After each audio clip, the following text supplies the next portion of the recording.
Mobile কেনার কথা ভাবছেন? তবে আপনার জন্য আছে বিশাল সুখবর। সাধারণ মানুষের কথা চিন্তা করে অবশেষে কমছে স্মার্টফোনের দাম। মোবাইল আমদানিতে শুল্ক এক ধাক্কায় 25% কমিয়ে 10% করে প্রজ্ঞাপন জারি করেছে জাতীয় রাজস্ব বোর্ড।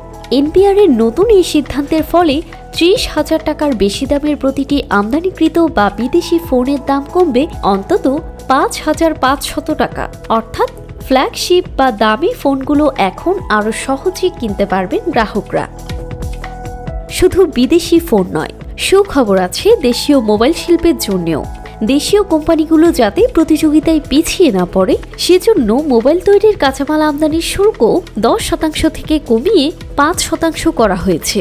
এর ফলে দেশে সংযোজিত 30,000 টাকার উপরের মোবাইল ফোনগুলোর দামও কমবে প্রায় 1,500 টাকা। মঙ্গলবার এনবিআর জানিয়েছে সবার হাতে ডিজিটাল সেবা পৌঁছে দিতে এবং ফোনের দাম সাধ্যের মধ্যে রাখতেই সরকারের এই বিশেষ উদ্যোগ।